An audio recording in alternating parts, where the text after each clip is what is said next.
Greetings, ladies and gentlemen, and welcome to a new episode of Iblis Manifestations podcast.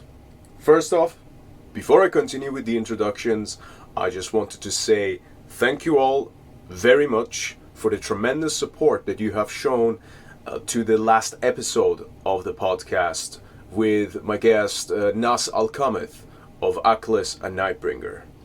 It seemed to me that this particular episode seemed to resonate with quite a lot of you out there, and I have obviously noticed this through the tremendous support and the feedback that you have shown to the podcast, and to all of those who have actually joined us on this channel since then. So if you are new to the podcast, I just wanted to say welcome, and I hope that you will enjoy what we have to offer on this channel. And now, on to this week's episode of the podcast. Today I've got the absolute privilege of having my friend and colleague Kyle Nesbitt, the frontman and composer of the UK black metal band Ninkharsag, on the show. We discussed a lot of things of what it actually means to be an artist in an upcoming band, particularly within the black metal scene. And we discussed some of the challenges that might go into that, and we shared a lot of, I think, valuable advice, which might prove to be useful for someone, especially in an upcoming band. In the scene, particularly in black metal. So shortly we'll be coming that, and of course we discussed the success of the recent and highly acclaimed album Dread March of the Solemn Gods. And before I move on to the conversation, there is one more thing that I wanted to share with you guys. At the end of this week, my band Trivax will be joined by none other than the fierce Beyond Man from Norway, which features members of Beheksen, Darvaza, Mare, and one half of the now laid to rest One Tail, One Head. This is their very first visit back to the UK and the British Isles since their final farewell tour in 2018. As some of you guys might know, I actually had Bjorn, who fronts Beyond Man, back on the podcast back in episode 5, I believe, and we had probably one of the best discussions on the podcast, actually. And to all of those who are in the UK, this is not a package that you want to miss. It will be nothing short of blood, fire, death. So we very much look forward to seeing all of you guys on the road with us. We will be playing York, Bristol, and London. So check us out. Now, let's go straight to the chase. Please welcome Kyle Nesbitt from the UK black metal band Ninkharsag to Iblis Manifestations. Enjoy, people.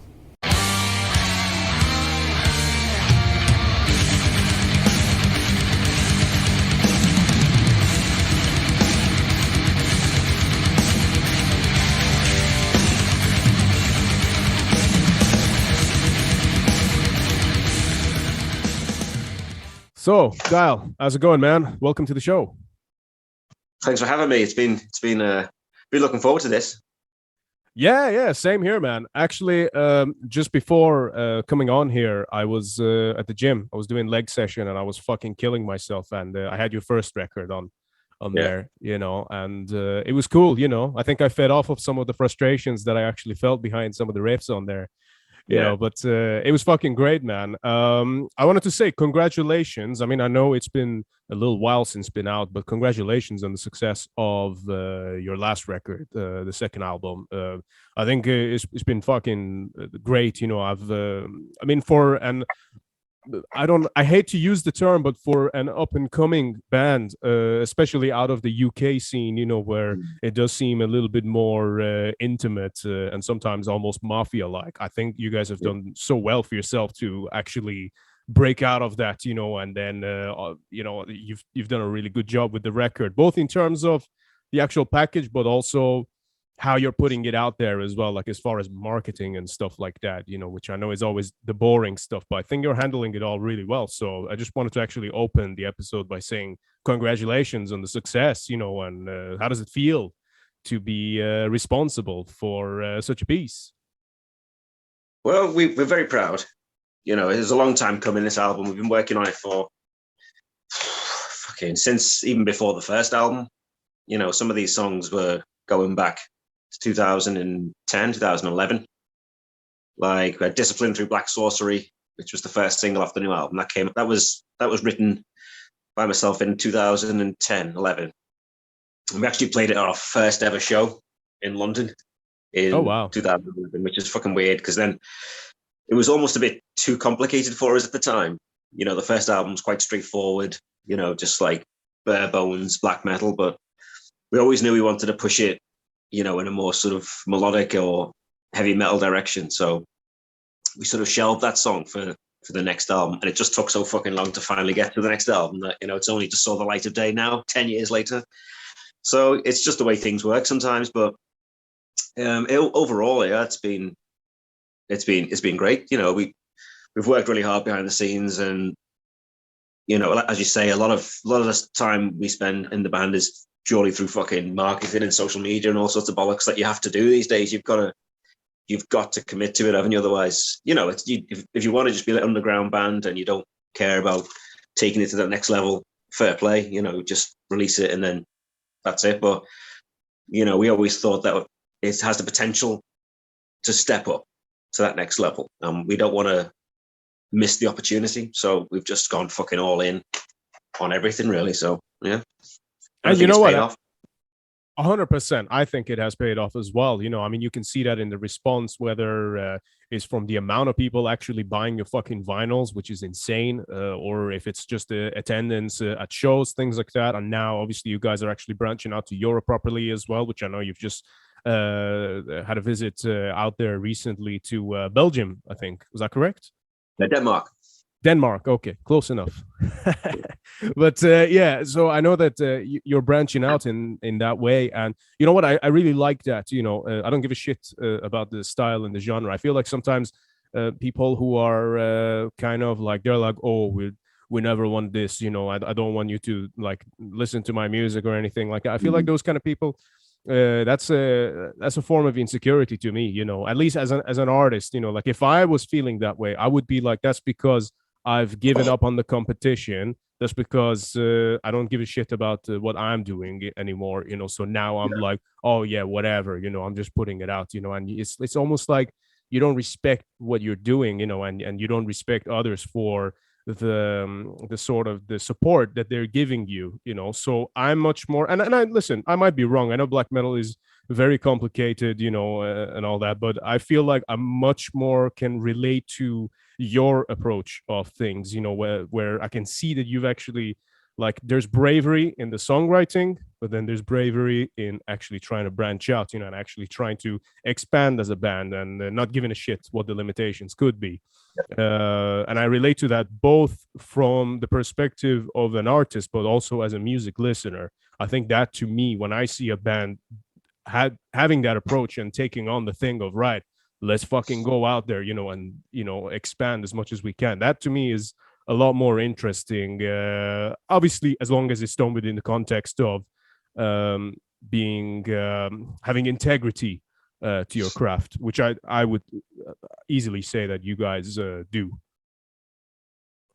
So yeah, I agree with all of that. Yeah, so it's a case of, you know, if you, as you say, if you want to release something and, you know, you don't care about the response, you know, I think these days it's so easy to just write an album or, you know, fucking whatever, and you can release it online within minutes, you know, and you can upload it to YouTube, and, you know, there it's out there, and, you know, people might pick up on it, it might, you know, do well. But in a way, it's almost like it sort of oversaturates the whole, you know, scene in a way, and it's just too many releases. Like, go onto YouTube now and there's a new fucking album every 20 minutes by the looks of things, you know, on certain channels. And, you know, that's all well and good that people are indulging their creativity, but at the same time, I don't know, I feel like the magic of the effort and the magic of going through the hassle and the misery of releasing and recording albums and things,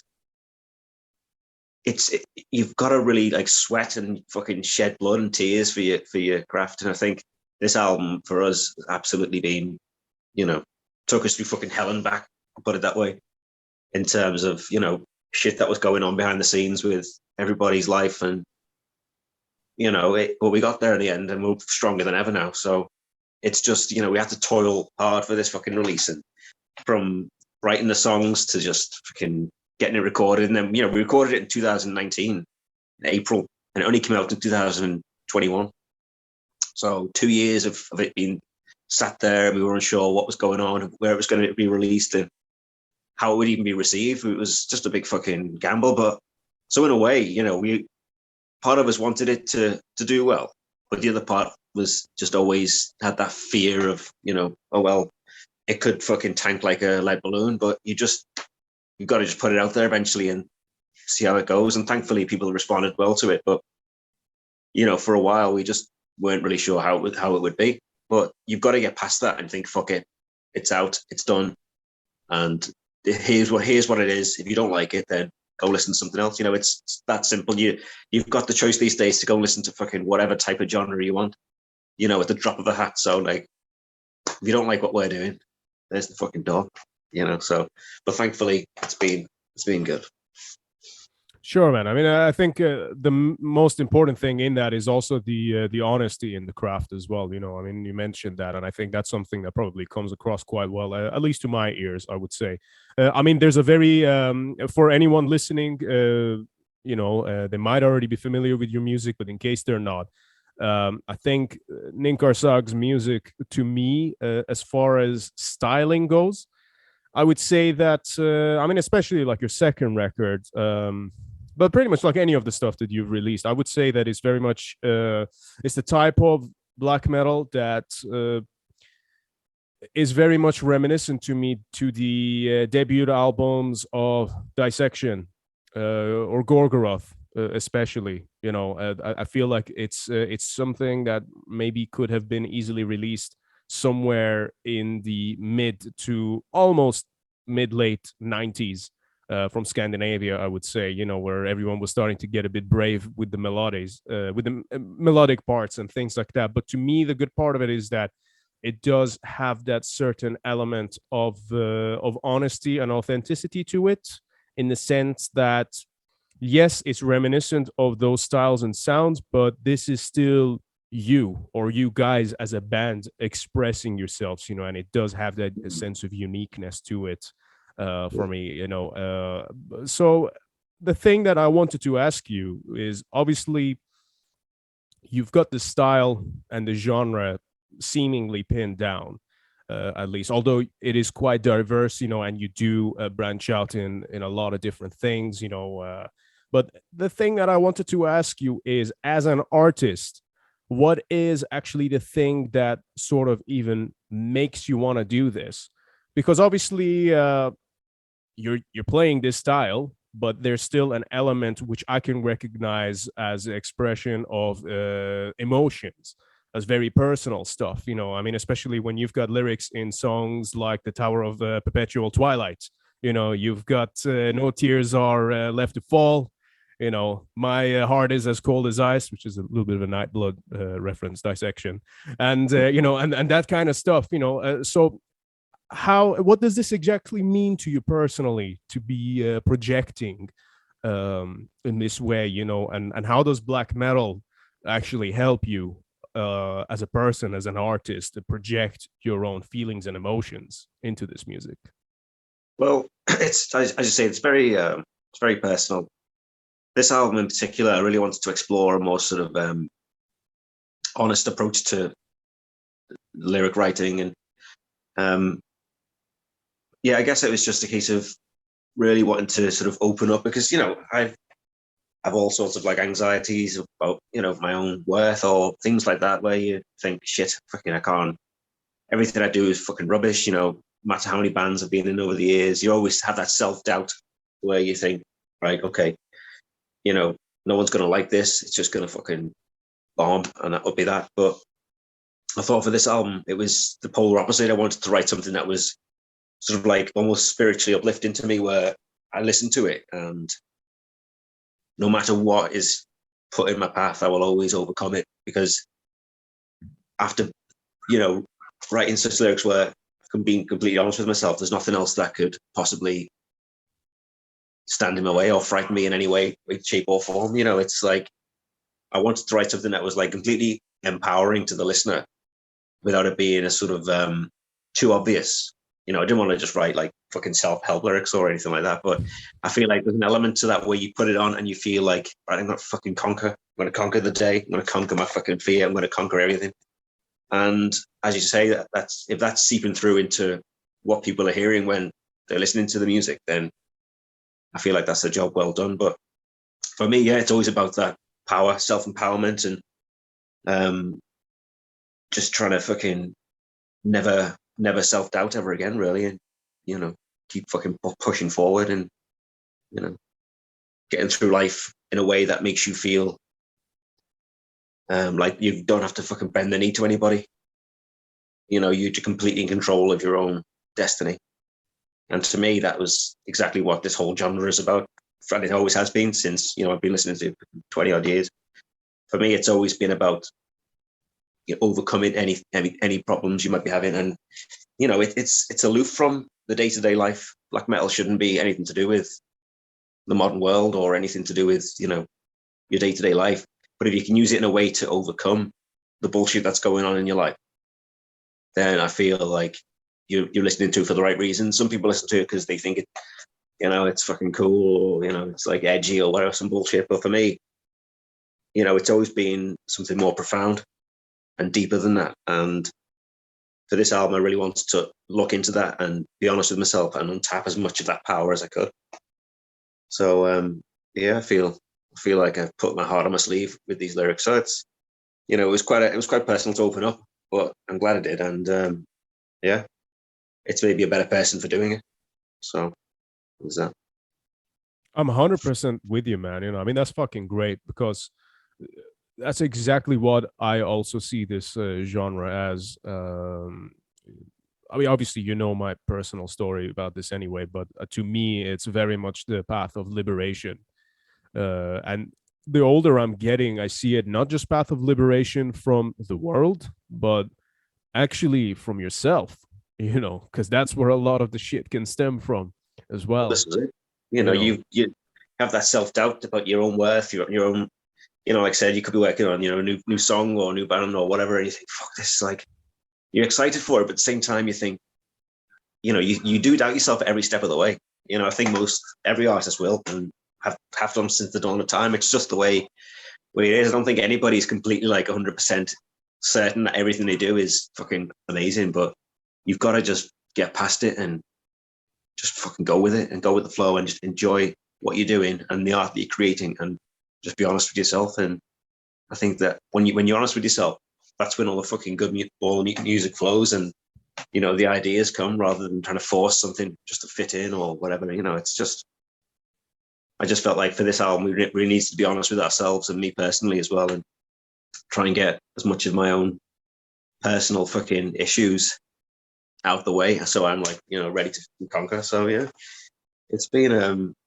very uplifting to say the least, but yeah. But that's, you know, as you say, it's about that liberation, isn't it? Black metal has always been about liberation and freedom. You know, you can't stifle that. And people fucking try. They certainly try with this genre, don't they? So Absolutely, yes, they certainly do, and I think that's only the natural response as well. You know what I mean? Because you look at the general matrix of the world, you know, and how everything is kind of fucking flat, you know, and it's more and more, you know, everything that's acceptable is becoming narrow, you know. Yet you have a genre, you know, it's almost like, you know, when you heat up molecules and then they all start like moving, and then it's almost like it creates like almost like a mosh pit, you know. And then to me, it's like this style of music, when it finds you, it's like it does the same sort of effect to your soul and to your spirit, you know. And then now your soul is on fucking fire, you know, and now you want to project outwards and grow. And I think that's a fucking beautiful thing, you know. I think that this style of music at its core can very easily change societies and things like that. But I also think that maybe, whether it's by design or not, part of that oversaturation that occurs is maybe there to begin with, you know, or why it's even allowed. Because you look at the early 90s, for example, or for me, even late 80s, because I'm kind of very much a death metal guy also. And then you look at that time, and it's just like the fucking bands that were coming out. There's not one shit band, you know. They're like so fucking good. The quality was so high, but I also think that's because, to your point earlier, that you had to pretty much fucking bleed for your art. You know, you really had to grind for your craft, you know, for it to sound good and for it to be the whole thing. You know, I mean, studios were so fucking expensive. Um, you know, and I feel like the doubt which you were talking about, maybe it's a negative thing, and obviously it's a clear challenge to try and get over it. But to me, I don't even necessarily see that as such a bad thing. At least as I'm getting older, I'm recognizing that, because if you think about it, when you say that anyone could record an album and then just fucking shove it out there, do like a limited 15 cassette for it, and then when it sells out, be like, oh yeah, fuck, I made it, you know. And that is, to me, that's the lack of doubt. And that's the time where I wish that people, okay, I hope that at least you just had a little bit of doubt before putting this shit out there, you know, because now you're just saturating it. Because it doesn't matter how much work you put into an album, that will then still have to compete, at least on a surface level, to the same shit that to some albums that could have been done in a week, you know, and it's just blueprint shit, you know, with nothing behind it, and it's just going out there because the guy wants to sell fucking 15 copies because it's like cool or whatever. Do you know what I mean? So yeah, so in a sense, actually, the doubt thing might not even be the worst thing. You know, it's perhaps a part of being a perfectionist as an artist too. So Yeah. If you have that, then you can get over it. Then I think you're onto something good, I would say. I agree with that. Yeah. Yeah. So I was gonna say, man, one of the things that onto that topic, actually, one of the things I very much appreciate about Ninkharsag and your music in particular is just that. So the biggest pet peeve that I have about, I would say, any band in general, and maybe this is a reflection of me personally because that's something that I'm very much deeply invested in, but that is the lack of songwriting skills. Okay. Mm. When I see that in bands, I mean, the UK scene, and I'm not starting like a thing of like talking negatively about other people and their craft, you know. As I've said on this podcast before, everyone is entitled to fucking express themselves. But equally, I'm also entitled to say that your music is fucking shit. So I feel that way about a lot of the bands in the UK, not everyone. But the reason is, it's like they're a good live act, they're good at promoting themselves, but they're shit at songwriting, you know. And that fucking it's one of them things, man. It really pisses me off. But one of the things that I like about Ninkharsag a lot is the songwriting skills. It's the dynamics, you know. It's the riffs are fucking good, you know. Especially like you got some great riffs, you know. One of your probably lesser known songs that I actually really like is actually Iron Wolves, the last track from the first record. That's got like one slow riff on there. I'm just like, it's simple, but fucking, you know, like it's just like a massive fucking phallic force into the atmosphere, you know. There's that, and then there's also Dawn of the Age of Aquarius. You know, you got that like little thrash riff that kind of comes in the middle of the song, and it only happens like once, and then there's like a couple of different variations of it, and that just when it hits out of nowhere, it's like, oof, like fuck yeah, you know. Or even you got that chuggy riff in the title track from the last album, you know, you know, it's got that very melodic, but it's kind of got that like Gorgoroth Infernus kind of rhythm to it, you know, and I fucking love that, you know. So how much time and effort do you actually put into the songwriting itself, and how important is it to you to have that? Because to me it feels like a lot of bands almost use the music just as like an excuse for everything else, you know. Whereas to me, I feel like in a band scenario, you should have obviously the songwriting there and then build everything else on top of the music itself, rather than just write music so then you can go and do whatever. You know what I mean? Yeah. I mean, obviously, it's the most important thing to us. We spend a lot of time, you know, working on riffs and making sure the whole thing feels like a full song, as you say, you know, because, you know, anyone can throw together, 4 or 5 minutes of fucking music. That's that isn't the hard part. It's making it sound interesting all the way through and keeping the listener engaged. But I think the most exactly. I mean, just thing, take a look at Nargroth, right? Put one fucking riff and then put it on repeat for fucking 7 minutes. That's like, okay, cool, well done. Well, our other guitarist Paul, he's pretty much got like a no repeat riff policy. So that's why a lot of the stuff on the first album is like he wrote most of the first album. So yeah, it's like he doesn't like repeating riffs. So he'll, okay, we've had 4 bars of that. Now on to the next one. Now on to the next one. Now, so that's why there's so many fucking riffs. Is that he doesn't like repeating the bastard. So what I mean. But I'm more like traditional. I like a verse, a chorus, a verse, chorus, bridge. I love a good fucking 4-minute pop song. And I like to sort of incorporate a bit of that into my material. So.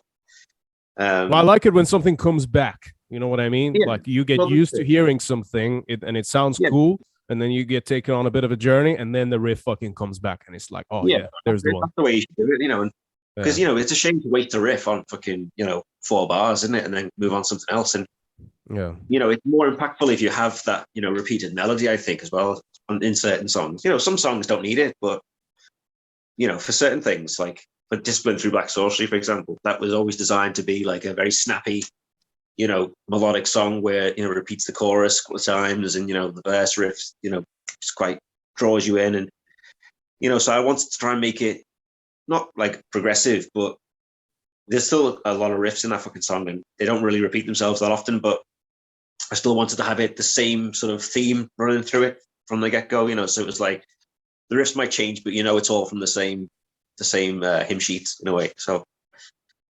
But yeah, so we spend hymn sheets. I like that. We spend a lot of time, perfecting everything, and because we've been working on this last album for so fucking long, it gave us the luxury of going over songs a fucking million times before we were satisfied with them. Occasionally we get lucky and we'd write something and we were completely satisfied straight away. But we've been working on Dread March since, like I said, some of the songs are back from 2010, 2011. We had about 3 songs fully written before Celestial Kings came out for Dread March that we were almost close to. We thought, should we record these for the Celestial Kings? But we thought we'll wait for the next album because we knew it was going in a certain direction. And we wanted to make sure the full album had like a similar vibe. Whereas if we just shoehorned them into Celestial Kings, I feel like it wouldn't have really worked as well, because some of the songs are too complex next to some of the easy basic songs off the last album. So we thought, we'll shelve anything of quality, and we'll save it for the next album. So yeah, so we've had fucking almost 10 years working on these songs. So I just hope the next one's, because we're working on the next album now, and we've also got like some other stuff in the pipeline. So we've got shitloads of material already written, but it's thinking the main concern now is whether we're going to be able to top Dread March. That's that's my main fucking worry. But no, we'll fucking do it. Don't you worry. We've got some absolute gems in the oven, so I really can't wait to get them out there. And I think if people like Dread March, they're going to fucking love what we're working on now. So it sounds very fucking exciting, man. I mean, listen, I told you this before, but I think the only way you'd be able to top it up is to bring back the mustache. Well, I'm working on it. Yeah, I can see. That's good, man. No, that's fucking great. I'm excited to hear that. And obviously, having discussed everything that you just said at the beginning of the episode, for you to come out and speak so proudly of the upcoming material, I trust that you were saying what you're saying, that it's going to be good. You know what I mean? That's fucking great. So the thing that I wanted to ask you about also was, how are you actually? I mean, we've been back playing live shows since just under a year ago now, I would say. And during that time, we've actually shared a stage together a couple of times as well, which is always a fucking pleasure. And there's been fucking good shows too. How have you found actually playing this material live as well, especially knowing that you were sat on it for such a long time, and then finally getting to actually go out there and perform and actually doing the songs live to a live audience where you can literally feed the energy of the crowd, you know, and actually watching people move to the riffs that you've been sitting on for 2 years. Yeah, it was really fucking cool. We played the first show last year was in London after when the lockdown finally lifted. So the album had been out since April. The first show was, I think it was the end of August. So we'd had a few months to finally, do the rounds and stuff. So we've been playing some of the songs off Dread March for years, to be honest with you. Like Necromancy, and we've been playing that since Celestial King days, and Lunar Hex. We used to play that one live quite a bit. But it was just cool people didn't song. know this. Sorry? I said cool song, Lunar Hex. I like that one. Yeah, so we'd already like dipped our toes in that pool with the new material, and it always seemed to go down well live then. But playing the rest of the album was interesting because some of the songs on there we never really intended to play live anyway. Like Tower of Perpetual Twilight, we never really designed that as a live song. So, but that's one of the songs that people seem to love the most, which is odd considering it's very different from the rest of the songs on the album. It has more like a Merciful Fate vibe. It's very melodic and a bit more straightforward. But that was the one that seemed to resonate the most with people, which I thought was quite weird. But playing that one live was interesting because it's quite fucking fiddly. Sure. But we got through it. But yeah, it's mainly like stuff like this, the title track. The big riff in the middle. People fucking love that. They go nuts. Yeah. The riff at the end. I can tell that you guys enjoy it too. I mean, your bass player. I remember watching him. When we played together at, I believe, the Felford Woods last October. And I remember watching all of you guys, and it was just such a special fucking atmosphere, man. Because obviously we're like out in the middle of the fucking woods, in this like little cabin-like stage, and some motherfuckers had an inverted cross burning in the crowd and everything, and it was a really fucking cool vibe. This is to anyone who's never attended any of the Northern Darkness or Felford Wood Black Metal Festival shows. Really fucking cool atmosphere there, and. Yeah, shout out to our friend Paul Gibson. But yeah, and it was really fucking cool vibe. And I think when you guys play that song, I remember like watching you being like, "Oh fuck, this is like." When that middle riff kicked in, I could see like all of you like you guys were into it, but then the crowd was into it too. And then somehow there's like that synergy of now you guys are enjoying the crowd being into it, and then the crowd's enjoying you guys being into it. So then that just keeps feeding back and forth, and it just keeps growing and growing and becoming more powerful.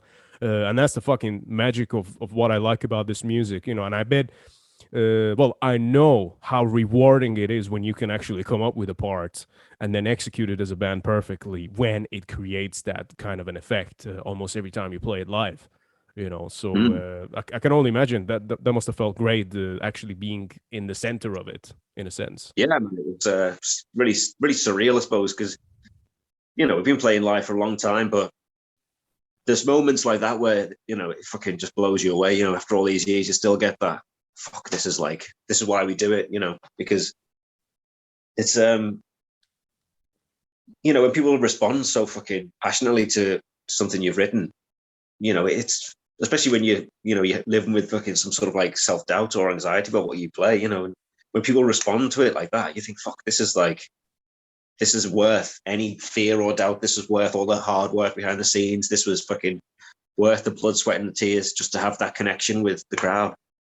That's why we do it, isn't it? That's for me, and especially that's why I'm in a band to play live, and we've always been very proud of our live shows. We've always tried to give it that extra fucking push, and we'll always try and like push the stage show and just fucking, we're not just a band that stands there playing on stage like we're not the fucking Beatles. I mean, we give it beans. Like it's a heavy metal show at the end of the day. There should be fucking headbanging. There should be fucking like hoses. There should be fucking everything going on. You know what I mean? Like, if I had my way with, man, we'd have fucking fire on the stage, we'd have blood, fucking corpses, and skulls everywhere, and fucking, it'd be like the full fucking shebang. But it's ultimately it boils down to the musician and the crowd.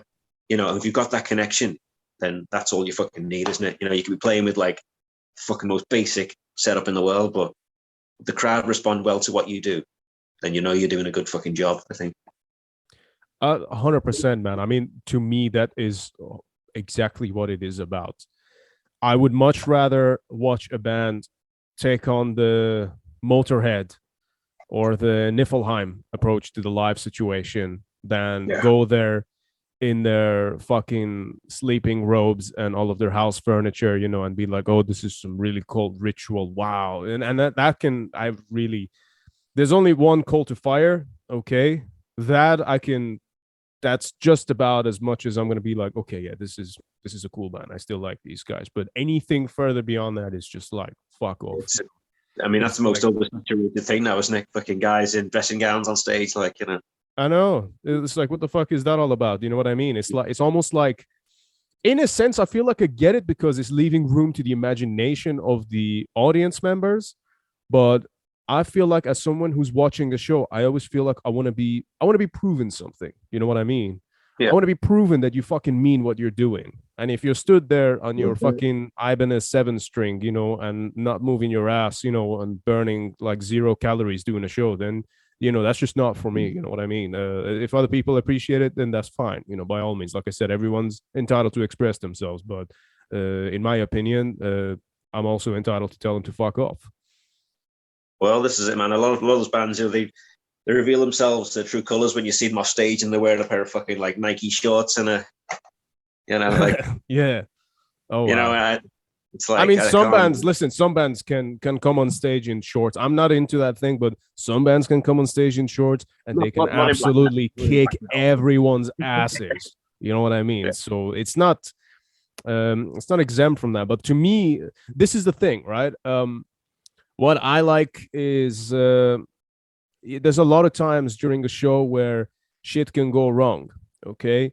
Your equipment can be faulty or your stage props might not be perfect, but it's important to remember that it's not fucking about that, Yeah. And I mean, I don't know if I should share this. Yeah.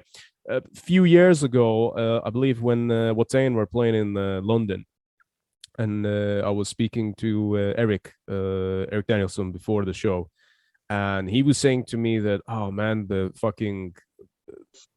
not going to be able to use fire tonight because the venue has like a no paraffin policy or something like that.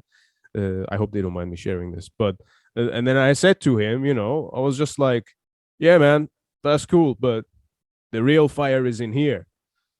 And he just straight away looked at me and he was like, yeah, I know, that's right. So then it was like, and then they fucking totally kicked ass that night. It was a really powerful atmosphere. But that's what I like. You know what I mean?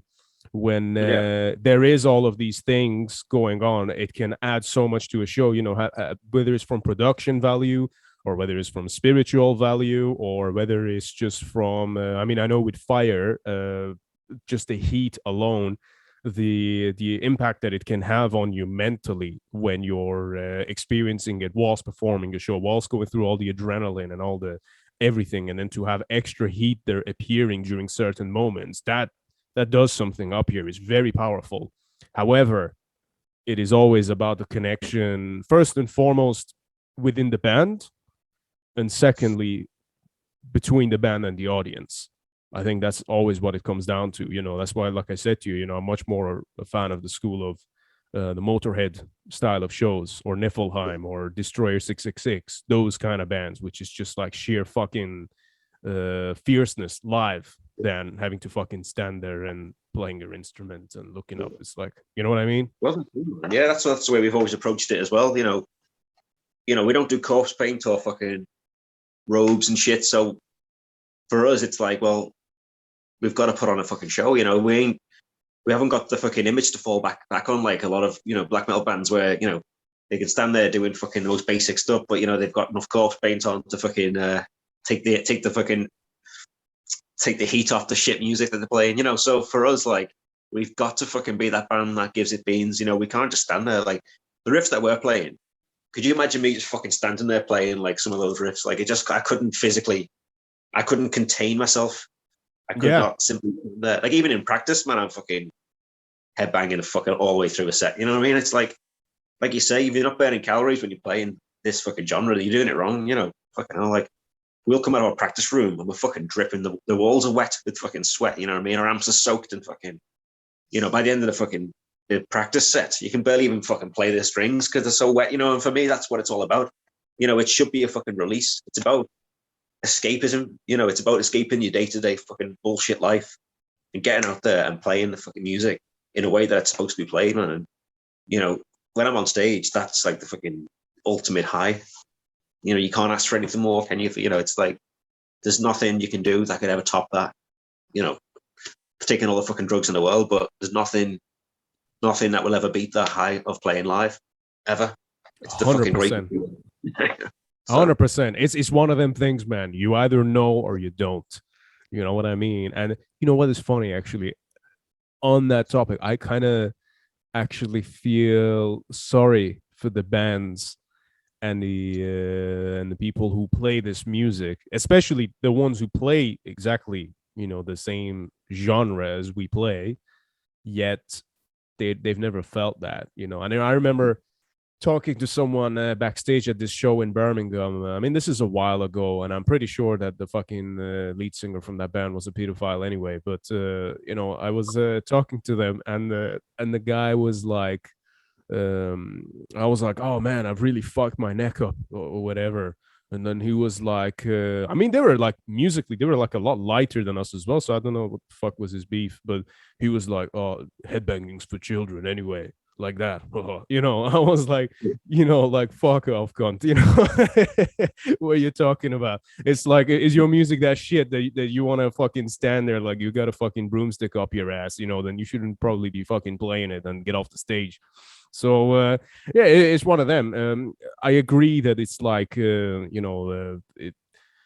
you're playing your music and I mean, I had Bjorn from, formerly of One Tail One Head on the show on our 5th episode. And he was saying that every single fucking rehearsal, it was like the live shows, just minus the blood and the other stuff, but it was like exactly the same, it was just like fully fucking intense, and it's cool for me to hear that it's the same for you guys. I can say it's exactly the same for Trivax as well. Every time we're fucking rehearsing, like I'm killing myself, I'm totally like fucking like exhausted after the rehearsals, especially because you don't have the crowd there to feed you that kind of energy back, so it's like you're always fucked, but it's like a good kind of it's a good feeling, like you feel satisfied, like you it's really good. But yeah, man. So, and the thing about it that I like about you guys as well is the fact that you're a guitarist and a vocalist. And I know what that feels like because you've got a fucking hell of a lot of shit going on when you're doing that, right? So there's keeping in time with the band, there's playing all these complicated riffs, there's remembering all of the lines, there's doing the vocals, making sure that the vocals don't sound half-assed, and they're kind of full on all the way through or when they need to be, and then also somehow interacting with the energy of the crowd as well. So I know it's a bit of a sensory overload, but I think that in mind, I think you guys do quite a good job of that. But do you ever feel restricted because of having to play guitar and do vocals at the same time? Or do you feel like that's just like the right level for you to be on stage and interact with the crowd in that way through the music? Well, I guess it's just, we've always approached it from a way that like, we thought, okay, we've always had that heavy metal background where, two guitarists and the vocalist isn't a guitarist, like fucking Hetfield's been doing it for fucking years, He's the fucking king of it. No one, listen. This is it. Yeah. This is it. Yeah. If those guys can do it, I can fucking do it. So that's the way we've approached it, you know what I mean? And I mean, sometimes I think it would be cool just to be the vocalist, but at the same time, it wouldn't be the same band. It would be a completely different fucking show. And, obviously it's cool when vocalist can do his thing and the guitarists are completely locked in. But for me as well, it's almost like a fucking arrogance as well, like being able to play live and sing and do all the other shit. It's like, for me, I want the responsibility.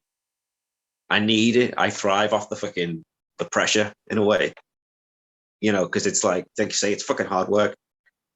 But, I don't make it easy for myself. Some of the riffs that I choose to play. I probably, I could say to Paul, you play this riff, I'll play the fucking chords. But I'm like, no, I'm playing that fucking solo while singing. It's like I'm choosing to be with fuck purely for my own satisfaction. I bring it on myself. But at the same time, like say, I wouldn't change a fucking thing. I wouldn't change it for the world. Like, well, like, and again, it's proving to myself my own fucking worth in a way, because when you doubt yourself that much and you think, shit, fucking, what if we do shit? And then you get on stage and the crowd are going nuts and you're playing really well and you're fucking giving it all you've got, and you're coming out at the end of the show and you're fucking drenched to sweat, and your fucking stage clothes are fucking rinsed through. You can fucking rinse them out, and you've given it everything you've got. So I would never fucking change anything about it. It's fucking, I love it, man. I love it. That's I'm with you, man. That's such a fucking rewarding thing. And you mentioned the thing of playing and singing together. I mean, look at, obviously we mentioned Hetfield, which, like I said, I don't care if you're in the most technical death metal band in the world or whatever. No one can do what he does as well as he does. There's just no way. You might be able to do the vocals on their own, and you might be able to do the guitars on their own, but there is no chance in hell you can do both as well as he fucking does, and yet still command the fucking crowd in the same way. You know what I mean? It's a fucking special one. But I was watching a video recently, and he's still got it now. Like, he's locked in. He just makes it look fucking effortless, doesn't he? He does, yeah. And then he comes on stage and starts saying like, "Oh, I was feeling really insecure about my playing," and it's like, motherfucker, it's like you're sounding the best you've sounded in like fucking 10 years. The fuck are you talking about? Yeah, but I suppose it's but I suppose it's kind of like the insecurity thing, which I suppose if you're a perfectionist, it seems to be like a bit of a curse, and you yourself obviously mentioned a few times now that that's something that you might struggle with. And I'm just wondering, do you, I presume that you've given this some thought, but do you know where that actually might stem from? I think it's just a case of, I guess, like, it doesn't sound like fucking melodramatic in any way, but sometimes, it's, you go through life feeling like a bit of an outsider from, a lot of different, like, fucking, a lot of scenes that you skirt with or whatever. But as someone that, like, doesn't particularly care to fit in any way, shape, or form, when I finally release something to the world and say, like, oh, here's my fucking shit, then I suppose, you think, well, am I gonna fucking fall on my face and look like a fucking idiot while I'm doing it? But you can't dwell on that shit, man. You've got to just fucking do it. You got to get out there. You got to do what you think is fucking right, And so I guess it's like, I'm always, these days, especially, I always want to make sure that anything that we put out is fucking absolutely, we're proud of it before it's even come out. And I think, especially with Dread March, like I said, we basically wrote that album as an album we wanted to hear ourselves. That was the whole fucking ethos behind it. It was basically, okay, do we want to listen to this song? Is this riff shit? Then scrap it, start again. I mean, we fucking jettisoned so much material, off this album. And so, yeah, I think it's just a case of being true to yourself, really, and thinking this is the best we can fucking possibly do. And then, if that's perfectionism, then I suppose it maybe is. But I think it's just trying to be honest with yourself more than anything. And I feel like that's what has maybe it's given me strength in a way, because it's like, especially now, we're not under any pressure to release anything that we don't want to hear ourselves. We haven't got some fucking record label banging down the door. Where's the next album? We've got the luxury at the moment of still having a bit of time to play with, and making sure that the next material, which, like I say, I think it sounded fucking really good. When it finally comes out, we do want it to be fucking, spot on. So I guess it's all up to us now to fucking deliver. So for sure, man. You know what? One of the things for me, at least personally, that I find is something that does cause a little bit of insecurity and sometimes a little bit of indecisiveness is the broadness of the sound. So it's like I have songs and riffs that are so fucking different from one another. It's like a totally different fucking band.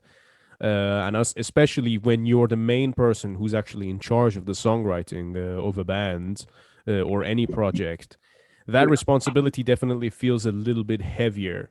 But there's always the thing of like, do I want to release an album where every song sounds like a different band, or do I not want to do it? But then the stuff that I really like here is really authentic to me and it feels really honest and good. Do you ever get anything like that where you write stuff where it's like, does this sound like Ninkharsag? Is this a good idea? But I really like the riff. And then, having those kind of like arguments with yourself. Yeah, man. I mean, there's the songs on even on Dread March, which we were unsure about releasing, like Tower of Perpetual Twilight. We weren't going to release that at all. That was we wrote it and we thought this sounds too fucking different to the rest of the album. It's like, like I say, it's got that Merciful Fate vibe, whereas the rest of the album's, fucking very fast and melodic, and it does have like a few blasty parts in it, but generally, we put it in there. We recorded it, thinking, okay, we'll record it and see how it sounds. If it sounds too fucking far out, then we'll use it for something else. But once we put the running order together, all the songs, especially after Discipline, which is like such a fucking firestorm of riffs, like constantly, we thought it was actually quite good to have something that was a bit more sort of fucking, took a step back from all that power. So yeah, it works, but I mean, I guess it's a case of thinking, I mean, I've got fucking albums worth of material that all sound completely different, but you've got to just basically decide on what is working for you at the time, I suppose, in that context. I mean, there's stuff I've got working on at the moment, which I think, like, if I said to the lads a few years ago, oh, this is a Ninkharsag song, they would have looked at me like I was fucking nuts, because it's a bit different from what we've, done already. But, there's one particular song now, which I think I've brought it to them today, which they've not heard it yet, but, it's something I've got it on the go. If I bring it to them now, I think it might actually fit, because we've been moving in that direction a bit more. So I guess it's a case of just, you have to just, like, hold your horses on certain songs until you finally get to that stage where you think, okay, we can finally release this now and people won't think it's too fucking weird. But again, it's almost like a part of growth, isn't it? You know what I mean? Yeah. Like, this is one of the things that I find really valuable, is that you've already established a character and a relationship with an audience. I mean, you look at, for example, Metallica, when they released Nothing Else Matters, for example. I mean, that was a song that they never wanted to release. Or even Watain, when they did, they wrote on the Wild Hunt. I mean, there were other pieces on that album which were actually really light, but that's obviously the song that always gets the reference. They already had established a relationship with the audience and everyone who's heard of them, of what they sound like and the kind of directions that they take musically and so on. And I think that's the beauty of it, is if you release something like that, maybe straight from the get-go, then everyone's just like, okay, well, this is just this band. But then it's to show everyone that you're, for a lack of a better word, capable of being a monster. Yeah. And yet still choose to take a path that and this can work both ways as well. It could be a band that writes really like ballady shit all the time, and then out of nowhere they come and sound like Celtic Frost's Monotheist or something, you know what I mean? So it's like, to me, I find a lot of value in that, and it's cool that you guys are reaching the same level of growth. Although, however, sometimes it can be really disastrous as well, in the case of bands like Ketzer. Do you know Ketzer? No. Okay, yeah. They're a band that they kind of sounded like Destroyer 666 for a couple of albums, and then they came out, and they're a German band. I played with them when I used to be in Master Skull in London, in Nambucca. And they came out and then released this album, which was just like a total like rip-off of like Tribulation. They did one tour with Tribulation and it seemed to like ruin the band, and I really like Tribulation too, but then they just came out and released this fucking album which was just like total like rip-off of Tribulation, Beast Milk, and like all those kind of bands, and it just had zero substance to it, and it's a fucking abomination, and and then I think there's a thing to it as well, those progressions are gotta sound honest. You know what I mean? And you can always tell when a band is doing something for pretense, just to get more sales or whatnot. I think people are, humanity in general, people can be really stupid, but sometimes I think if you've got people who listen to music regularly enough, they can see straight through that kind of shit, I think, which is good, Yeah. And that's another thing as well. I guess it's a case of, when you build up a fucking relationship with an audience, and your fans sort of come to expect a certain level of quality or certain type of music.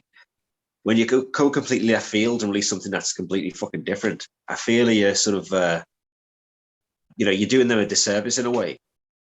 Because it's like, as an artist, you should be able to release whatever you fucking want, but at the same time, like, a band is a certain sort of, it's a relationship with another person. Like, I feel like if you've built up this, okay, we sound like this for 5 albums, and all of a sudden we're going to fucking pull the rug and we're going to start doing like a fucking techno album or some shit. It's like people, don't respond well to that. I don't think, it's really fucking insulting to them. There's been bands in the past that I fucking love, and you think, well, hang on, you sounded like this for so many albums, and now you've come up with this fucking pure bullshit, and like the people with tattoos of bands, from when they were like good, and they've got like a fucking tattoo of like whoever, I'm gonna mention name, but it's like, and now they sound like fucking, God knows what, the ultimate thing is, I suppose, that this is it's a beautiful fuck anyway, but bands like Sepultura, especially these days, it's like they went from being one of the fucking best like metal bands in the 80s to being like one of the worst things in the history of mankind, like pure fucking new metal garbage, you know what I mean? It's like, but there's people with Sepultura tattoos who definitely had that shit covered up, so it's like, I mean, it's not even the same band though, is it? Hardly. I think like, no, but it just mean the whole genre of music. It's like people jump from fucking bandwagon to bandwagon just because like, they want to make a quick buck. And, that's just one example, but there's so many, like you say. And, if you want to release a fucking rap album, do it under a different name. If you want to release a fucking techno album, release it under a fucking different name. We're not going to come tomorrow and say, oh, here's the next Ninkharsag album. It's got fucking a country and western on it or some shit. You know what I mean? It's like, I actually really like all that stuff, but I ain't going to fucking release it under the Ninkharsag. You know what I mean? So I guess people's ego gets too fucking inflated, thinking, well, I've got these fans. I can release whatever shit I want. They'll still buy it. But unfortunately, they don't. And then you end up like a fucking dickhead. So this is exactly what I was talking about as far as like making shit that's different. Obviously, like releasing a techno album is like a whole different thing. Also, actually, whilst I completely agree with you on that, and that was definitely the case for I think when Morbid Angel did that, the Illud Divinum Husanus or whatever that album name was, like that. That sort of examples is like, yeah, okay, you kind of you don't fuck now, but at the same time, sometimes it works, sometimes it doesn't. You know what I mean? It's a very weird thing, and it's very. I think that's another strange thing about music is that a lot of times it's down to just opinions. You might just have a completely different taste to mine. I might have a different taste to another person who's listening to this podcast right now.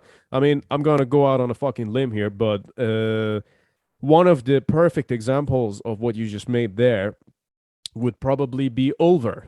However, I might be in a minority here. I don't know. I would probably say that I actually prefer their last 2 albums pretty much over anything that they ever did in the 90s. And maybe that's just me. I'm speaking blasphemy here. I don't know.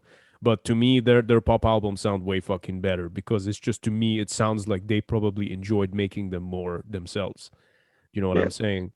But then again, at the same time, there's, Well, they've always like pushed themselves, and I guess it's like a case of, they were so underground anyway that it's not like they were making fucking millions in the 90s off the black metal stuff. So, for them to completely out with the fucking, the William Blake album was, was pretty bizarre. But at the same time, fuck it, it's like, they've always said, we'll do what we want.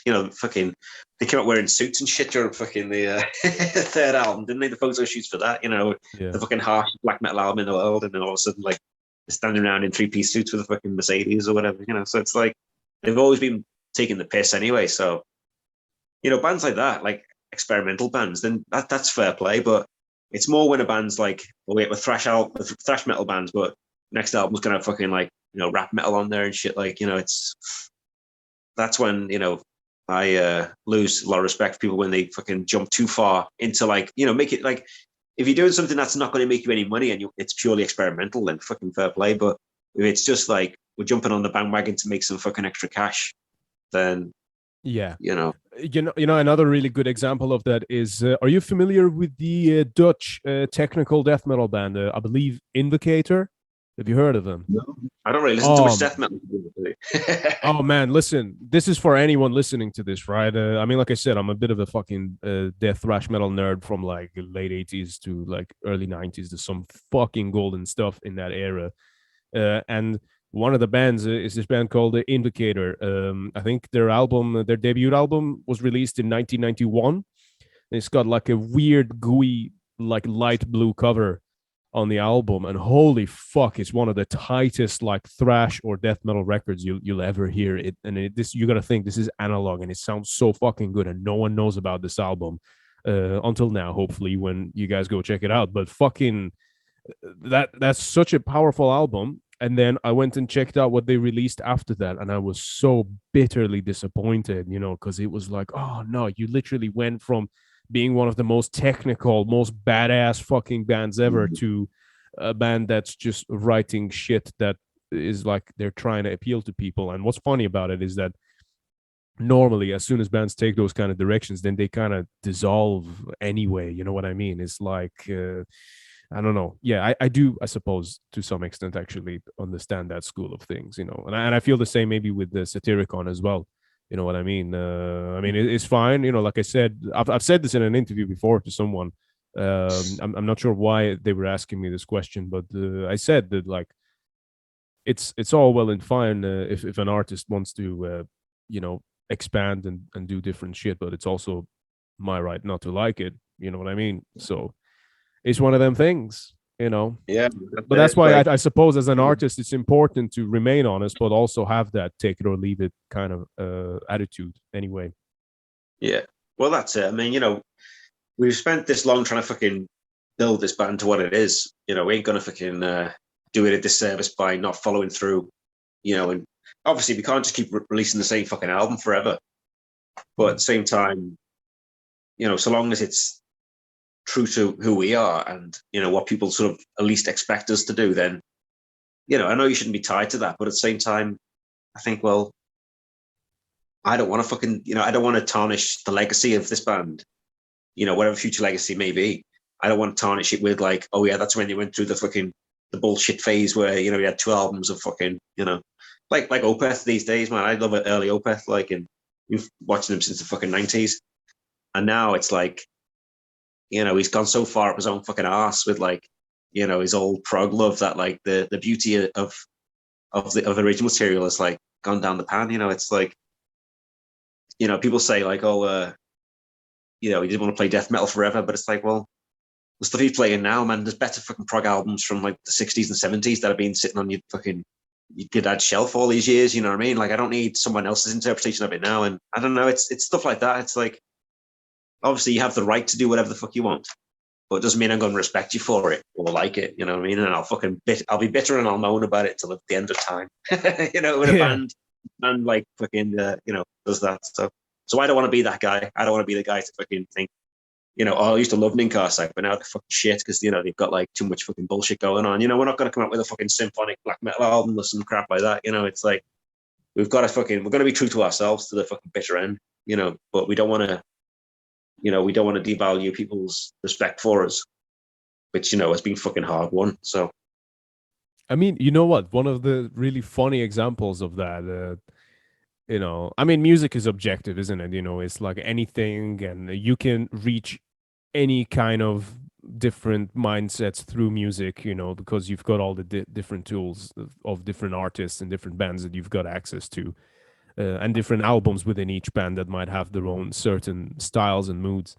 But one of the really funny things about that is, I mean, for example, the Swedish Shining, he always like comes out and says, oh yeah, the next album is going to be like so shocking. I might even have a mariachi band in it just to fuck with all the black metal people, and black metal sucks. And then literally every album, like from like the last 3 or 4, they sound exactly the same anyway. So I'm like, what the fuck? What are you talking about? It's like, oh, I'm being so like edgy and so different, and they all sound exactly the same. I'm not saying they're shit, but I'm just saying like you kind of like you're saying it's gonna be so different, and I feel like I don't know if that's just a point of selling or whether you actually think they're different, but I don't know. They Yeah, kind of sound the same to me, yeah. You But wonder what goes on in people's creative processes, really, don't you? Whether they might think, "Fuck, this is like the best thing I've ever done," and you hear it and you're like, "This just sounds like fucking utter shit to me." So it's I get music is subjective, and you're never going to please everybody. But again, like I was saying before, I think that so long as you sort of true to yourself and you release an album that you think is fucking good, then that's all you can do really, and hope that people don't think it's pure shit. yeah, That's what it boils down to, isn't it, man? that's right, So man. So, yeah, what's your plans for the next album then? Because I know that, so for anyone listening, I know that you had a little bit of difficulty with the release of the first one. And then, obviously, the album itself is fucking great. There's some great riffs on there. Production's pretty fucking cool. It's got a great album cover. But from my understanding, I think from like the label side of things, you had some difficulty trying to get that one out. Is that correct? yeah, it was a similar kettle of fish to the fucking to Dread March. Really, we recorded it in 2013. So we'd only been in a band.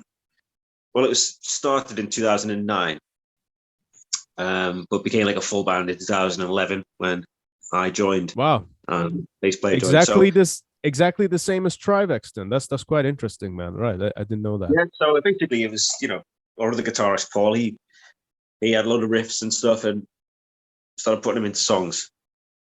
And he showed me, we were touring with separate bands before that, and he showed me some of the demos that he had written when we were on tour together. And I was like, oh, these sound fucking really cool. So he started jamming them with a drummer.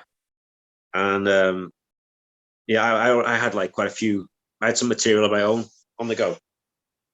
And I sent them to the drummer, Jay, our drummer now. I sent them these demos that I had. And, they were very fucking bare bones demos, but I managed to get vocals over them. And so I sent them and he said, oh, fucking hell. So he showed them to Paul. And Paul was like, oh, the vocals sound really fucking cool. Like, so let's, get him in and have a jam. So they'd already been jamming for a year or two at this point, just working, just like nothing serious, just bouncing ideas around, and had like the bare bones structure to the Celestial Kings album. And yeah, when I joined, we just decided to combine the material I had into like, stick it all together and just fucking, get the whole thing going. So we started playing live in 2011. And then, yeah, so we recorded the album in fucking 2013, but it came together really quickly in a way, because a lot of it was just like demo tracks that we had. And, it wasn't really, we never really considered it a full album. So it was just a case of, putting it together. It's only 30 minutes long. It's barely even an album. It's only a fucking EP, really. So yeah, we recorded it with no sort of no agenda as such. We would just record it and see what happens. And then a friend's band of ours, Colt's Blood, they got signed to Candlelight, and yeah, he mentioned to the boss there, Darren, oh, friends got a band. They're doing really well on the scene and stuff. And so we sent the demo to them, and yeah, they said, yeah, we really like it. So they wanted to release it. So for us, it was like fucking a miracle. Candlelight, when we were growing up, was like the go-to album in the 90s for black metal. All the fucking legends were on there. And Sure. so that it was in a way, it was too good to be true, thinking, fuck, we're on Candlelight and, first album and all this, and yeah, but I guess it is a case of running before you could walk. The album came out and yeah, it wasn't that so much that we weren't like ready as musicians. It was just the circumstances of like everything behind the scenes were quite difficult. And we did a tour with Winter Philith off the back of the album, just around the UK. But yeah, I think as well, they were being bought out by Spine Farm at the time and Universal. So I think a lot of the priorities had shifted to like, the fucking merger between the labels. So I guess for small bands like us, we just sort of fell through the cracks really, because you've got so many fucking massive bands on there who like, you know, is their fucking bread and butter. Like the Emperor discography is basically what keeps them in business. You know, how many times those fucking albums get released, you know? And I love Emperor, but fuck me, it's like every single year there's a new release of those albums, you know? So it's like, so for a small band like us, you know, you just don't get the same attention as you would on a smaller label who can dedicate that time to you. So I guess it was a case of small fish in a big pond scenario, really. So yeah, when it came out, we just sort of had to reassess the whole fucking situation and think, okay, well, we knew the material that we had unreleased so far was way better than anything on the first album. So we thought, well, let's just focus all our fucking energy on writing the best album we possibly could and then taking our time with it. So yeah, and then eventually it was Stefan from Vendetta who had been emailing us for a couple of years asking what our plans were for the next album. So we said, well, you know, we're still undecided because, you know, obviously you don't really want to take a step back from a label like Candlelight, but at the same time, you also need to sort of like find your feet in the scene a bit, really. You need to sort of build yourself up. And I feel like being on Candlelight at such an early point in our career almost did us a disservice in a way because we weren't getting the same, we didn't have the ability to sort of reach the same sort of market in the underground as we did if we were on a smaller label in a way. So that's ultimately why we decided to go with Vendetta, because it was his contacts are fucking all over the world. You know, he's got a release all over the place. And, you know, I grilled him to death, made sure he was fucking legit. Like, and I said, you know, we've got big plans for this album. We don't want it to just come and go like a fucking fart in the wind. But thankfully he was on the same wavelength and yeah, he's just being completely committed to it. So it's just been fucking trial after trial really to get both of these albums out. But, you know, if anything now, we're stronger than ever. Everything's fell into place. You know, it's so much easier for us now to be more focused, especially with the new material coming out. You know, I feel like we've finally got past the fucking the hard part. You know, we've grafted behind the scenes for that many years. That now we're at that stage where the next releases might be a bit easier. You know, we can be more prolific with the material and you know, with the subsequent releases because you don't have that fucking pressure of like, what the fuck are we doing? You know, we've managed to build up a bit of a fan base over the last few years now. And once we've got an EP in the pipeline and obviously the next album as well. So I feel like once those two come out, you know, that just set us on a fucking like more consistent path then for the future. So yeah, I mean, it's exciting for us because, you know, this is what we've been working hard towards, but at the same time, it's been a fucking long time coming, you know. So Sure. I mean, there's a few really interesting points there, which I've immediately picked up on. You know, the fact that you mentioned that as a up and coming band ending up on a label that's big, that almost did you a disservice. I mean, I've heard this a lot from different friends and musicians where they say stuff like that. um you know, and I've heard this also from friends who are actually have been on the same label where they've said that I won't name who, but I've also heard this, that you're probably better off as an up and coming band going on a smaller label who's actually going to be invested in you and actually pay attention to what you're doing and actually help you push this record out so that the both of you will profit from it. So generally speaking, but obviously in the case of smaller labels, sometimes they're also just not capable of doing certain things, you know, which is a problem I've had in the past, you know, whether it's labels we've already worked with or the ones that I've declined working with, because it's like, you know, all the respect to them, but they're just not going to be able to carry out what you've got planned for a certain release or project. So what would you actually, as far as like the label situation goes, let's say we've got someone who's in an up and coming band, they've got a release on their hands or whatever, or they're just writing their album. Maybe they've released something self-released before, but now they want to get on a label. What sort of advice would you actually give someone who is in the same position as you were before releasing these couple of records? Well, it's so fucking difficult to say, man, because, you know, for when we finally had the final masters of Dread March, I literally sent it to every fucking metal label on earth.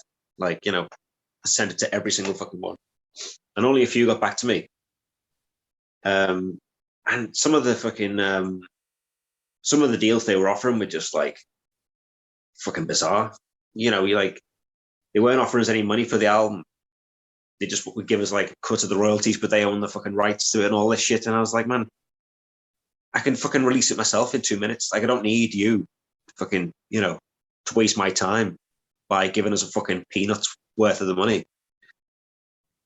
But so the best thing I could say was to basically just fucking stick to your guns, really, and don't settle for shit. Because as I said when we first started talking before, you've got to be completely fucking savvy about social media and, fucking interacting with people through that. And you've got to have your fucking online store down. And I feel like that does far more for you now than being on like a label can, in a way, because of course you get like, more publicity and fucking, you might get a shoe in for better like booking agents and stuff like that. But ultimately the music should speak for itself. If the music's good, then people will want it, and yeah, that's, again, even the music great, sometimes it doesn't fucking work out that way, man. It's like, like I said, we sent this album to loads of fucking labels who I thought would pick it up, and no one even got back to me. Whether they listened to it, you just don't know, do you? You don't get a response. Like, they could have fucking never seen the emails or whatever. Or the Celestial Kings actually sent out physical copies to fucking every label,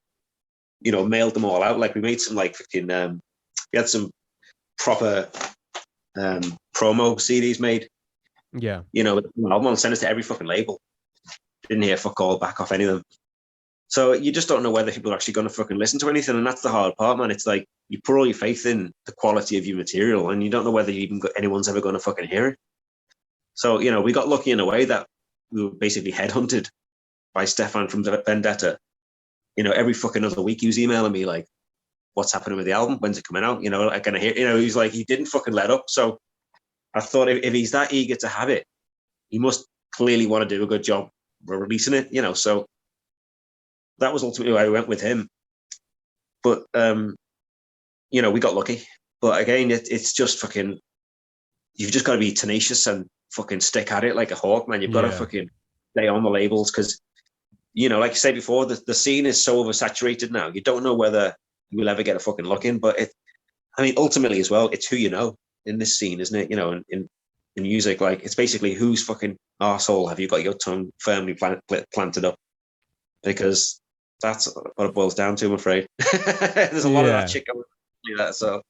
No, 100%. Listen, when it concerns music, it is always a case of who you know, not what you know. For good or worse. I think that's why you see some like really shit bands end up on labels, respected labels like Season of Mist, for example. You know what I mean? Obviously Selected, they have lots of great bands too, but then I don't know where you'll see some shit and it's like, how the fuck has that made it up there? Because and you know what, this might be heartwarming for some people to hear, but the experience which you just explained, even though it's a shitty thing where you apply for all labels but then no one actually responds, that is the case for all of us. Okay. That is, so if anyone's in a band listening to this and you've applied for tons of different labels and no one's got back to you, it's nothing to take personal. That happens to everyone. That happens to bands that are probably a lot bigger than yours who are doing the same thing. You know what I mean? It's happened with the Ninkharsag. It's happened with Trivax. It's happened with other friends of mine who now have their albums out. Everyone says exactly the same thing. Okay. It's a matter of who you know. But I think what really comes down to it is just being genuine with your art. You know what I mean? And knowing its worth and value for yourself. Because another thing that's very clearly prevalent in life is obviously this applies to the context of black metal and underground, but this is just a general life lesson. It's that you don't get what you deserve. You get what you negotiate for, And I think that this is a very important thing to keep in mind when you're in this position, so as an artist and as a musician, you want to create some sort of leverage point.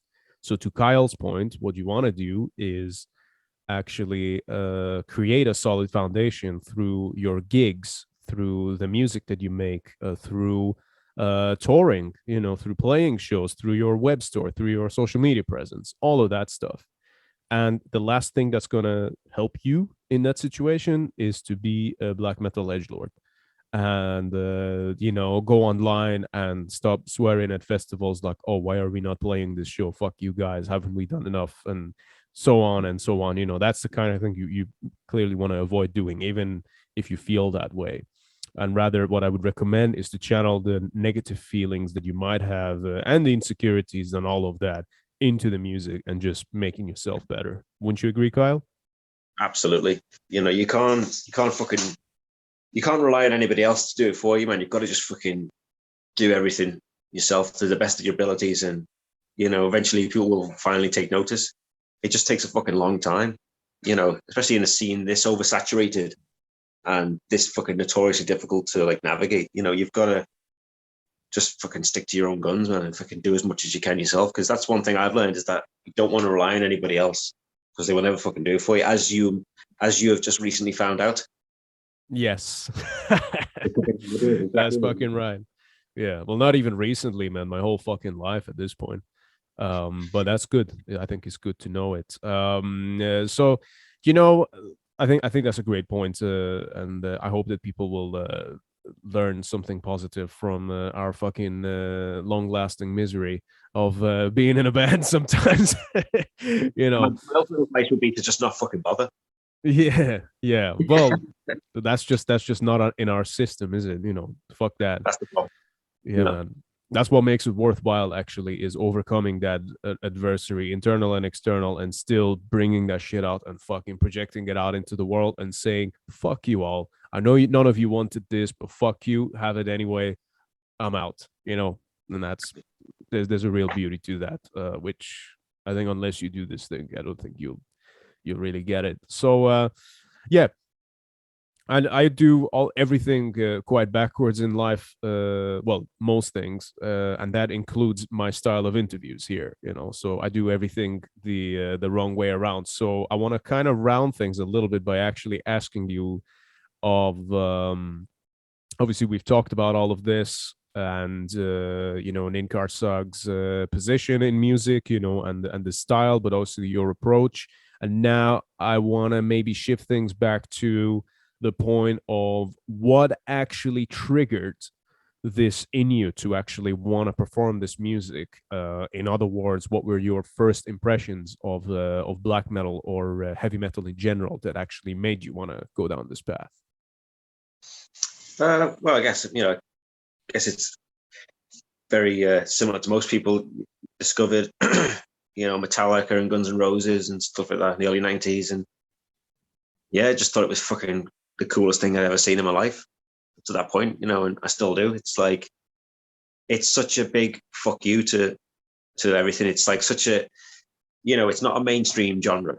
I know it flirts with the mainstream on occasion, but it's the fucking adversary to the normal, world that people have built around themselves, like that fucking bullshit world of like TV and fucking reality fucking shows. And 100%, man. I'm sorry to interrupt you there, but I was literally making this point just the other day, where I said that you look at bands like Metallica and Iron Maiden.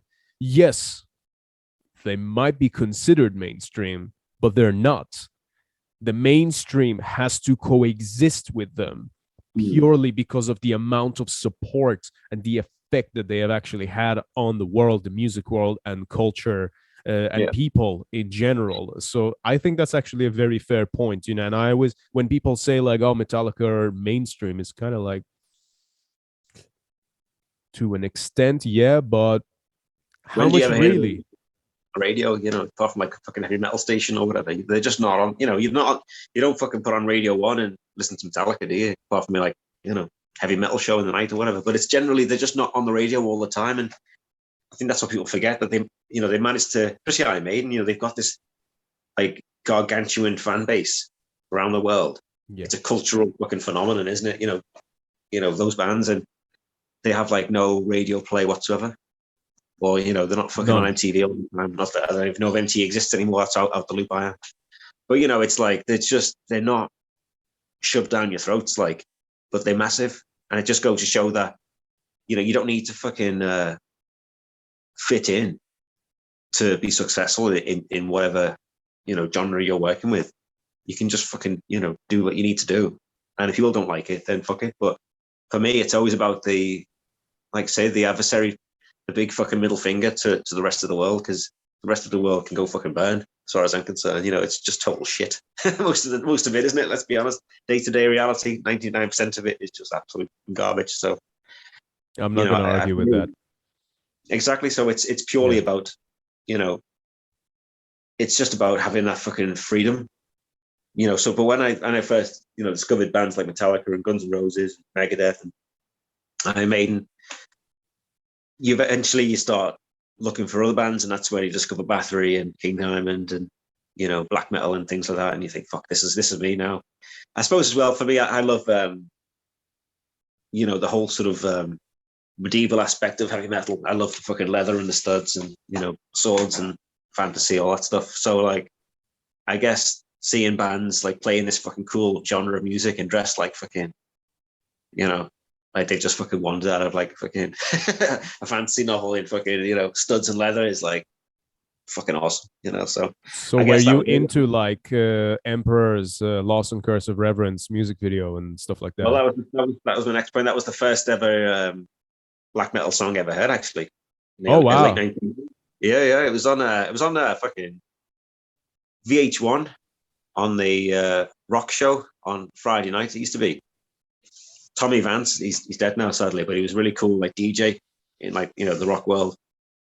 And he had this fucking video show, but he put like really fucking cool music on there. It's where I first heard like Danzig and, Emperor and like black metal and death metal, barely any black metal videos back then. But I just remember hearing the Lost and Curse of Reverence, and I was like, what the fuck's this? It's like so insane. Why is it so fast? Why is it so fucking melodic? What's going on with these keyboards? Why are they dressed so fucking cool? What the fuck is that frame around the video? Yeah, man, what the fuck? I was just like, completely fucking engrossed. It must have been about like 13 or 14 at the time. How weird that I would bring this up, because I didn't know that was your first. I just, when you said Armor and all of those things, I could have said a lot of other stuff. I could have said like Celtic Frost. I could have said Bathory or whatever, but for some reason I thought Emperor, Lost and Curse of Reverence. How interesting. So that was actually your first impression of this genre, basically. Yeah, and the weird thing is I used to record the video show on old fucking VHS at the time. Yeah, because obviously the internet was there. We had the internet at home when we were teenagers, but you couldn't download music, or we only had a fucking dial-up connection, so it took you about 3 days to download a song if you could even find it, which you just couldn't. I remember doing that. Yeah. So it was like I used to record shit off the telly, and then I'd watch it back like religiously. But I went into HMV the following day, and they had a copy of Anthems. It was like 20 quid. Fuck. It's like, obviously, I had like £2 pocket money a week at this point, because, it's like, must have been like 97, 98. 20 quid is a lot, man. Was this the vinyl? No, it was a CD, because they were imported back then. So they were really expensive in the UK. For that time, that would be expensive now, but for back then, that is fucking a lot. Yeah, they weren't fucking cheap. So yeah, basically, you had to make sure that you were going to fucking like the album, because it was shit.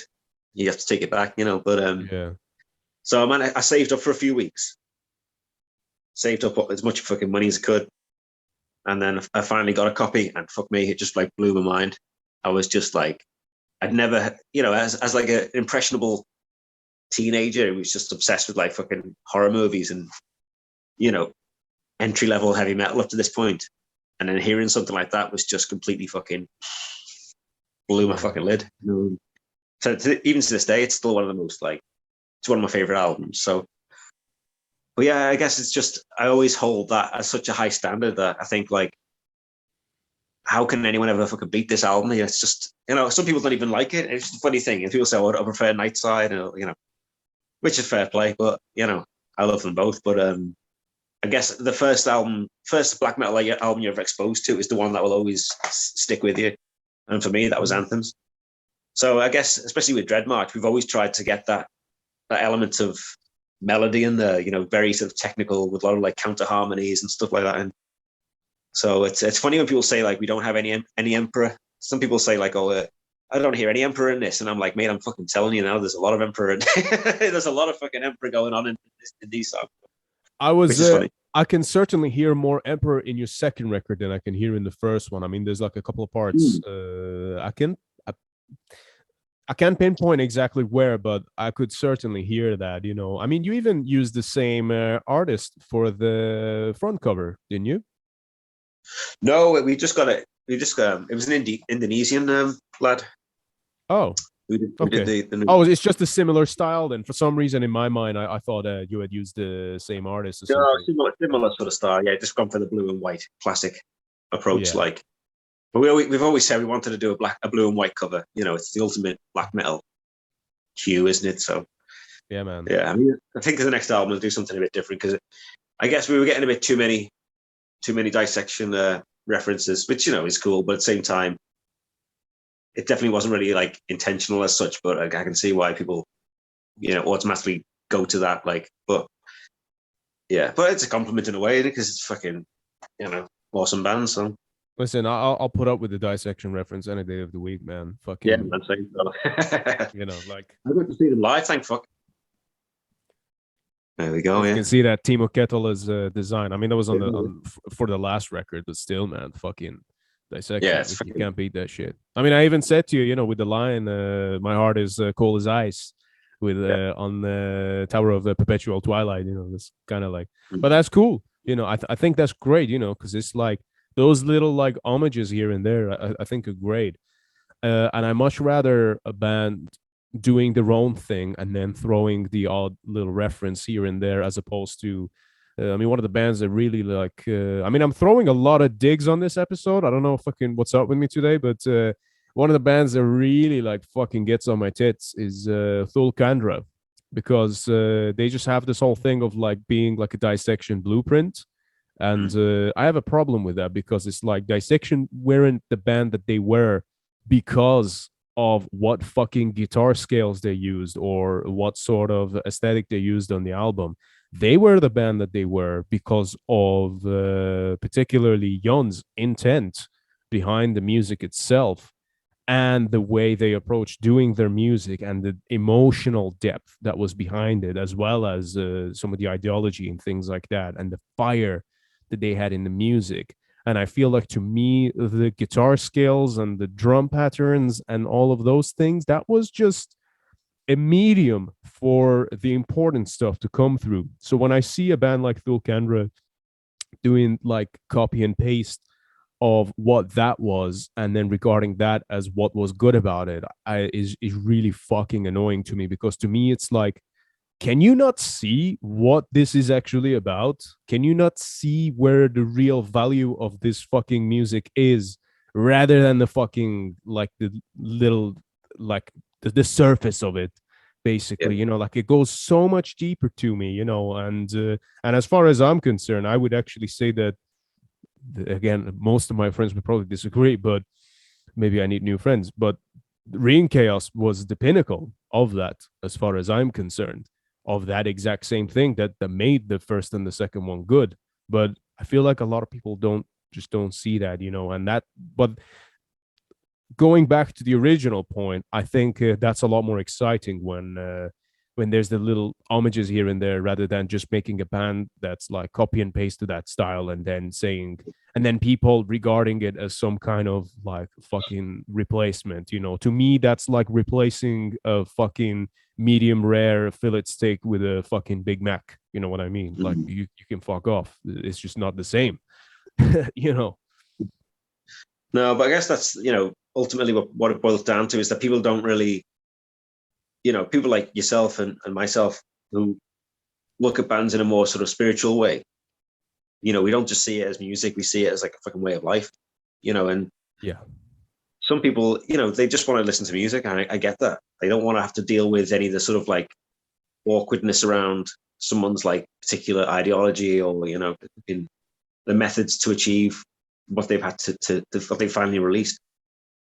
They just want to put on an album, oh, that's a fucking cool riff, or that's a fucking, an awesome blast, or whatever, shit like that. And to me, I don't give a fuck like about any of those things. It wouldn't make a difference to me if there was no blasting in, obviously, wouldn't say it. I don't obviously couldn't have Ninkharsag without blasting. But what I mean is, like a good song with some sort of like passion and meaning behind it is more important than like any sort of particular musical scale, like you say, or whatever. You know, it should come down to the fucking raw emotion that is being displayed, and if that isn't present, then your song sucks, quite frankly. So fucking hit the road. You know, that's basically how I see it. You know, so I mean, you know, I fucking love all music. You know, it doesn't matter what genre it is. A good song is a good song, and that's all that matters, isn't it? You know. But yet, some people just want the fucking easiness of you know, here's that new disc, put it in. No fucking, you know, no digging beneath the surface, just purely like as a musical thing, you know. And fair enough, but for me and yourself, you know, we want something more from our bands, and we want it to be fucking a way of life. And you know, if they don't deliver, then it's not for me, I think. 100%, man. Fantastically said. And you know what? I think on that note, we can end the episode on a high right there. So yeah, fucking great, man. Is there anything that you want people to know about what's coming up for Ninkharsag, what you guys might be doing, any shows? Obviously, you briefly touched upon that you're working on a new release as well, or if you've got any other projects going on that you want people to know about, that you want to plug right now. Well, we've got some shows later in the year. We're playing Reaper Fest in Manchester. I think that's on the 4th or 5th of September. Oh, okay. And we've got Subterranean Manifestation in London. That's at the end of October. And hopefully we're going to try and squeeze in a Scandinavian tour at the end of the first week of September. Sorry, the first week of October, sorry. But we've not like announced that or anything yet, but it's being worked on at the moment, because we were trying to get a UK tour in, but it's just, you know what it's like playing the UK, man. It's a bit of a fucking bit of a same old situation, isn't it? You know, so we're trying to, you know, trying to just basically get over to Europe now. Listen, bro, I will fucking organize your tour for you. Okay, you've just seen. I've just had to redo the Trivax and Beyond Man entire fucking string of dates, fucking 3 weeks out, and we're fully sorted now. Got driver, got accommodation, got all the dates booked, got everything fucking sorted out, even the promotion. I'll fucking book your tour for you, no problem. Okay, we'll talk after the podcast. So yeah, we're keeping our eyes on the road, really. We're just going to try and get out as much as we can in the next year. Yeah. And that's ultimately our goal now, is to tour as much as we can. You know, get as many shows under our belts in the next year or so, and yeah, just keep an eye out for us on the road. Keep supporting the band. We appreciate it. Everybody that's bought any of the records or merch or fucking downloaded the album or fucking liked or shared or whatever shit you've got to do these days to get noticed. Just keep doing what you're doing, because we fucking really appreciate it. So thank you very much. Absolutely, man. And I urge everyone, if you haven't done so already, to go and fucking check out Ninkharsag, especially the last record. I think it's really amongst the modern classics that you need to hear. Okay. And yeah, Kyle, thank you very much, brother, for jumping on the show. No, you know, having me. Yeah, very much enjoyed the chat. We'll do it again for the next release, eh? Yeah. Sounds good, man. We should hopefully have one out there by then too. But hush. Sure. We've played a few more times by then as well. Yeah. Man. I'm certain that we will have done. So yeah. Again, and also as always, thank you to everyone watching the show. Hope you guys enjoyed this conversation as much as we did, or at least I did. And yeah, I'll see you guys on the next episode of Iblis Manifestations. Take care. Bye.